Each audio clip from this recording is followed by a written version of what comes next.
Former Deputy Finance Minister and Obuasi West MP, Kwaku Kwarteng, has turned the spotlight on his own party, calling for a radical overhaul of the corrupt public procurement regime if the NPP wants to break the 8-year political cycle in the country. Now, in a scathing critique titled "To Break the Eight, We Must First Break the Norm," Kwaku Kwarteng criticized the political norm of praising past achievements and making grand promises during elections, arguing that this approach has led to a primitive political culture where politicians prioritize power over the future of the country. Now, the story continues on page 3 of the paper. It says here, Mr. Kwarteng, the immediate past chairman of Parliament's Finance Committee, emphasized the need for deep and far-reaching reforms and economic reforms to address decades of poor politics and economic mismanagement, thereby calling on the NPP government to lead by example, demonstrate sacrifices, and address concerns about a national resource allocation. Now, let me just take you also to what we have on citynewsroom.com. It says, it's titled here, Kwaku Kwarteng writes, "To break the 8, we must first break the norm." Now, it says here that the Ghana's Fourth Republic has given 8 years to ruling parties, not more. Beyond the loyalists of the various political parties, voters believe that when one political party governs for some time, they must leave for another political party to come.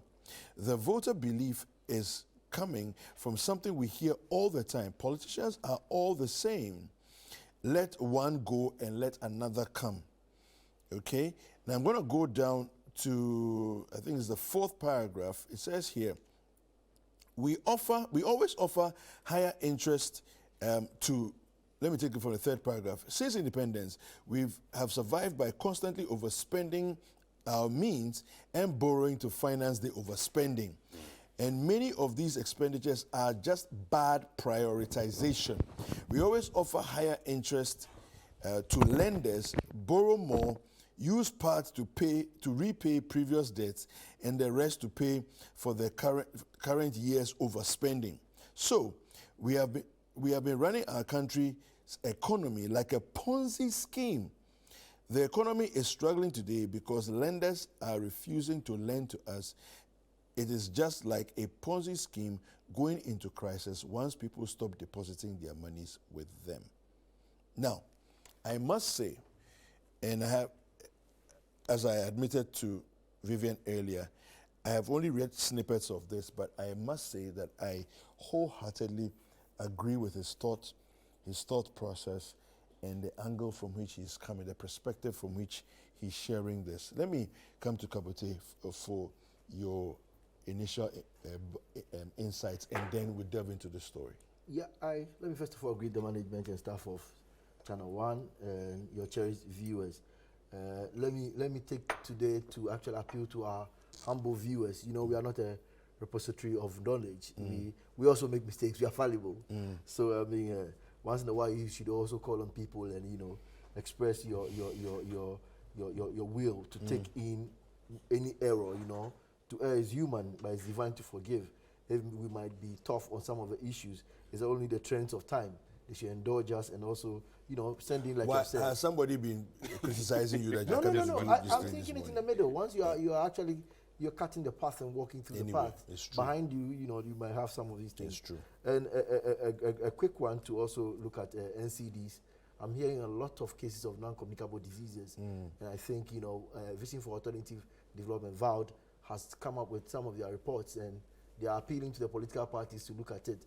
You know, majority of those NCDs, you know, when you go to the National Health Insurance with your card, you cannot, you know, get access to it. Like, you know, if you have to be given the dialysis treatment, you know, you need to be on you'll be on your own. So government subsidizes it, but then you still are left with some debts that, you know, if your salary is 1,500 or 800, then you are found wanting. So indeed, I think we should give NCDs a very good look at exercising every time, our diets, and some of the things we consume. especially our children. You go around the schools, there's supposed to be a law from the FDA protecting the school environments. But now on the campus, the main campus, the sweetened beverages are everywhere. So I think we should look at it as a country and be careful. You know, these NDCs, NCDs are actually killer diseases. And then also congratulations to the NDC and Stoneboy. You know, Stoneboy made me proud. You know, Friday was my special day. Lots of pictures and videos of him on his graduation. Yeah, he was. You know why I'm excited? Why? They have a pool of supporters, a large pool of supporters, and it's to showcase to the young people who sometimes leave their books and want to go to the arts. That look, you can take the route of the arts, but hold to the chest education. You have to go for it at any point in time. You know, it was like the American scenario when you have Tupac, Amari Shakur. You know, I mean, I'm a Tupac fan. I mean, every time he actually puts the message there, and Stoneboy does same. I think we should look at them and use them for the best. You know, he should be there as an anchor. He's a good example. A very good one, of course. A mentor par excellence. He's a good example. I like it. I mean, his dressing was on point, you know, and hey, it was a good message to the young people that you can still do the music, you can do the rap, you can do the reggae, you can do the dancehall, but you see, keep the books. Yes, because at a point, there were some great men who did sports, did the arts. Because of poor signing, they ended up being poor. You know, you need to understand what you are signing. You need to be very apt, and I think it's good. Let's get into this story right now. To break the 8, we must first break the norm. I think it's a very interesting way of couching the entire conversation. You can't, like what they say, somebody said that you can't do the same thing and expect different outcomes. You know, it's only a madman who does the same thing he's always been doing, expecting things to be different, right? And so, let me start with you. Come with you on this one. I think his call was very, very unique. I would not take away any shine from the very good speech and the presentation he actually gave that through that talk. But I'll tell you what, importantly, I will ask you, if you always saw me like this coming here, I've been condemning some of the things, my dear brother Paul,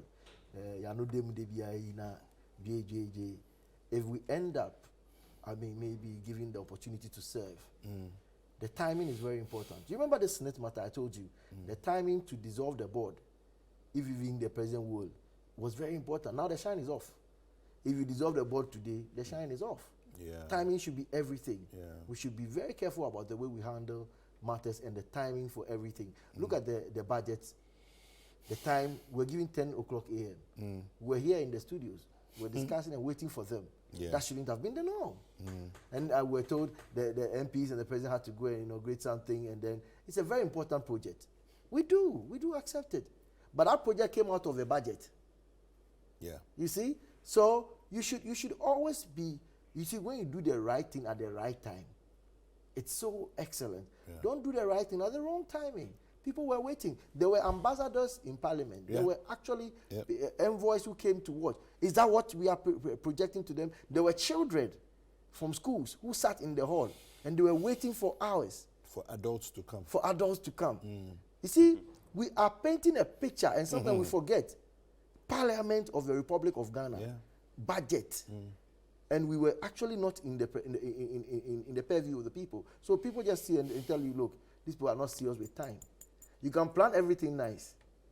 You got your air tickets, you got the things you travel with, you are so ready, and then you decide to get to the airport when the flight is at 9, you got there at 10.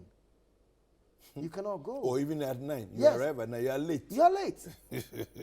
You will see the plane, but you will not join. That's the problem. So I think Kwaku Kwarteng was very on point, but I think the timing, he should have said some of these things very early, you know.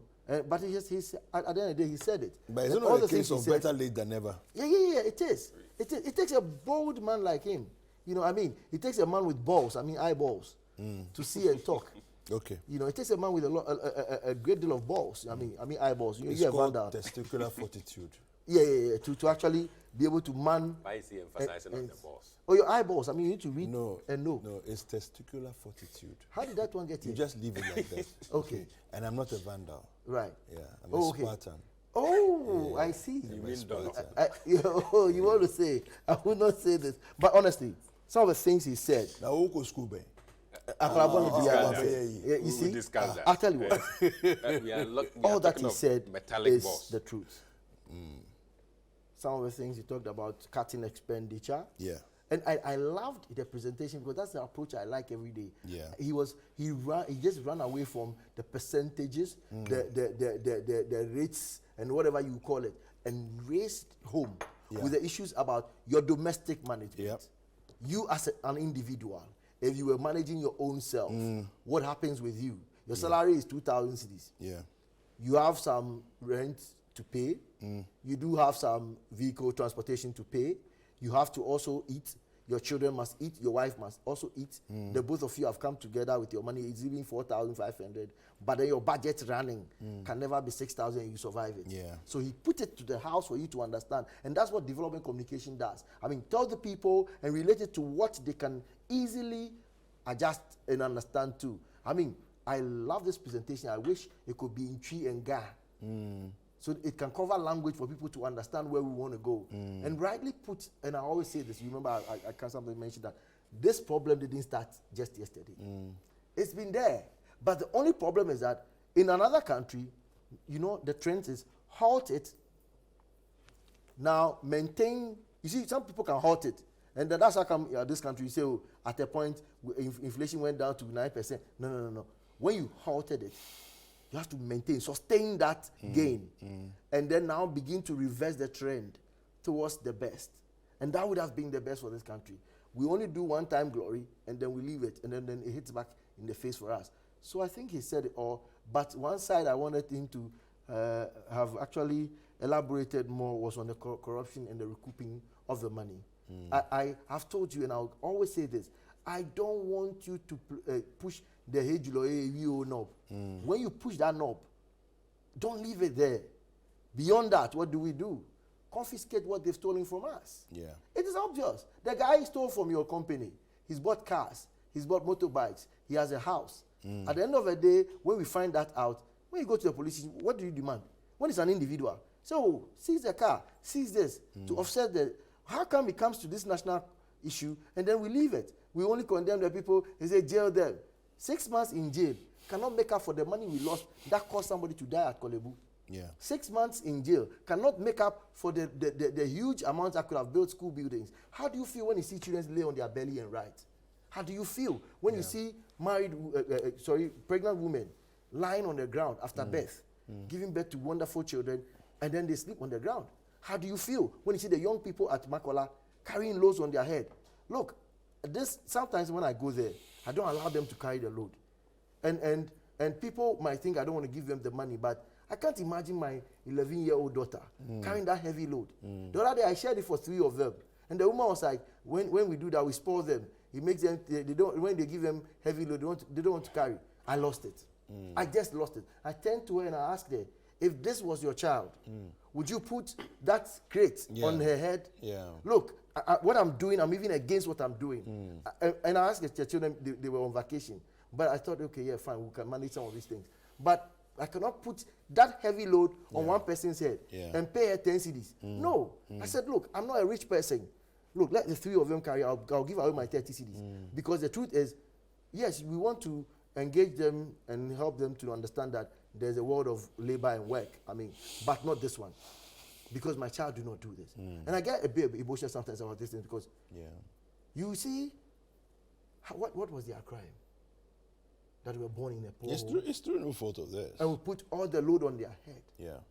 If I had the power, which I don't have today, at the street lights, I'll stop them from standing there. And we have to feed them. Yeah. These ones are the ones who must be fed. These ones must be taught. These ones must find somewhere to sleep. What will it cost to put them at some home? Yeah. You see? But you say, I mean, well, yes, I will say, really? Look, let me leave it here. Sometimes some of these things. Okay. So, Paul, so Kwaku Kwarteng says to break the 8, we must first break the norm. Yeah.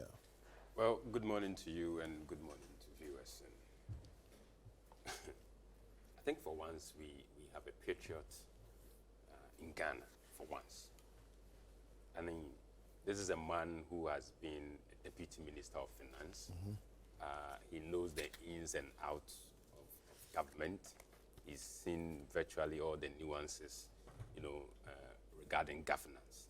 And so when he speaks from a point of authority. And I believe that almost all of us must swallow this hook, line, and sinker. I am tempted to salute him because I feel that he's an outlier. If you consider, virtually almost all the politicians that we've had. Yeah. And I think that he needs to be saluted as such. Now, on the main issues, the 2024 election is quite historic. Historic in the sense that we are looking at a vice president who has been in there for almost 8 years, and then somebody who has also been a president for 4 years, and then vice president for 4 years. Yeah. And then some months also as president before assuming, the main as president. Here again, we are looking at somebody becoming a vice president who is a woman, all right? If the odds, go in their favor. Yeah. And so it's a bit unique and it's quite historic, if you ask me. Now, breaking the 8, he makes emphasis on some of the norms within the party that they feel they ought to take a second look at. You see, the level of opulence on the part of some of the appointees of government is something that is not projecting the government, in that light. Again, you look at the National Cathedral. Okay. Look at the amount of money that has been sunk into that project. One would ask, couldn't that money have gone into some other venture that would have, probably gotten the gains that we are all looking for as a country? The Silias Dapa saga, all right? Quite a host of issues, that is bedeviling, in fact, scandals that is bedeviling this government. And he's not far from the truth if, he goes ahead to mention, listen, almost every year in this country, annually, we lose 2 billion cedis of the taxpayers' money to corruption. Every single year, as far as our budget is concerned, 2 billion goes, to corruption. And if you want to break the 8 and you have this albatross on your neck, how do you do that? All right? Look at the Galamsey issue. How was it dealt with? Okay, so there are a litany of issues. Look at the trade fair matter. Look at La General Hospital, the demolition of the La General Hospital. There are quite a litany of issues that perhaps could have been handled better or much better than they have. And he is so right and spot on to have mentioned them that, listen, if we continue to do this, look at the size of our government. These were things that we criticized when we were in opposition. And so if you were in opposition and you were criticizing the then government for having a bloated, quote and unquote, government size, and then you come in, and then as far as the Fourth Republic is concerned, this has been the largest we have seen. Almost about 100 and something ministers, and then it was brought down to somewhere 80, 70 thereabout, in the second term. And I feel that it should even go beyond just the bloated size of government. Listen, just a couple of weeks ago, we swore in some justices of the appeals court, all right? It was last week. Last week, thank you. And then we also had some ministers of state being sworn in. We are in a perilous time. We are in a critical time of our nation where we need almost all the resources to develop. Listen, we are at the doorstep of IMF. And yet, despite all these challenges, you are still appointing more people to government. All right? You are not cutting down expenditure. You are not being fiscally prudent and disciplined. All right? We are still spending, and almost everything is going to salaries and emoluments. Okay? And you had to take somebody from within the government to pinch the government and say, hey, these are the things you are doing. You are going astray. You need to come back in line. And I'm happy he's putting them in check. Yeah. So that maybe it will not get them the results they are looking for because of the timing, you know, of his statement. I mean, how many months are we left with for elections to take place? Virtually 3 or 4 months. Okay? How much can the government do within the short space to bring, you know, this sort of change that Kwaku is asking for? Okay, so yes, I agree with Geoffrey that it's a little too late, but something can still be done. The e-levy. Okay. Is it possible to take a second look at it? Take it off? The COVID-19 fund or levy that we are still paying. Yeah. All right? Is it not possible to take it off? And some of the nuisance taxes we've been trumpeting over the period. Just recently, even this year, we are paying for emissions bill or emissions tax. Okay? If you go to DVLA to register your vehicle or whatever, you are made to pay emissions tax. And it took effect this year.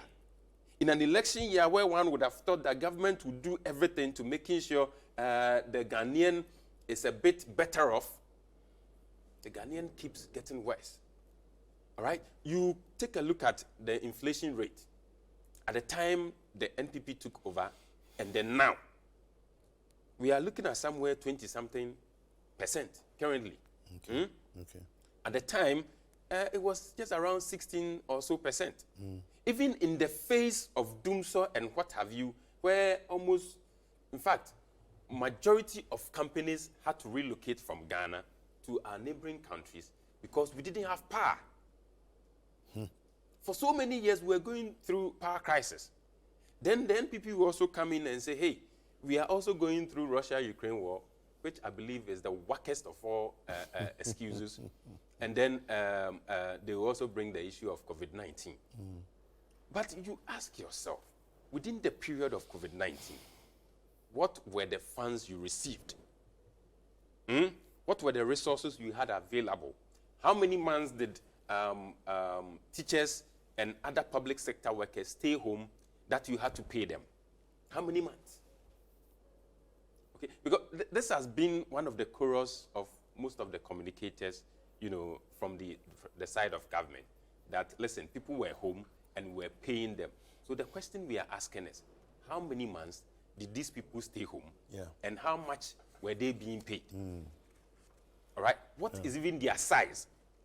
So you see, comparing that to the monumental, the colossal amount of resources they received, and even individual donations that this government received during the time, vis-a-vis how much they paid, you know, for water and in some cases for power, because I'm told that some lifeline, you know, users or residential, you know, users were taken off, you know, some 20 cedis, 30 cedis, 50 cedis. That margin was taken off, and government had to absorb that. And then also government was giving out water and what have you within the period. So you compare all of these things, do the analysis, and then you see that government actually, you know, earned more than it rather gave out. So that excuse cannot be a factor. Okay. Then you come in and compare the unemployment rate at the time. Unemployment rate at the time was just around what? Maybe less than 10%. Today we are hovering around 15-16%. And look at the exodus of fine brains of our country living to elsewhere, all right, at the expense of Ghana. And that should tell you that the sort of hope the Ghanaian had, you know, some 10 years ago, that same hope is not there. Okay. The sort of trust they had, you know, in the country, that same trust is not there.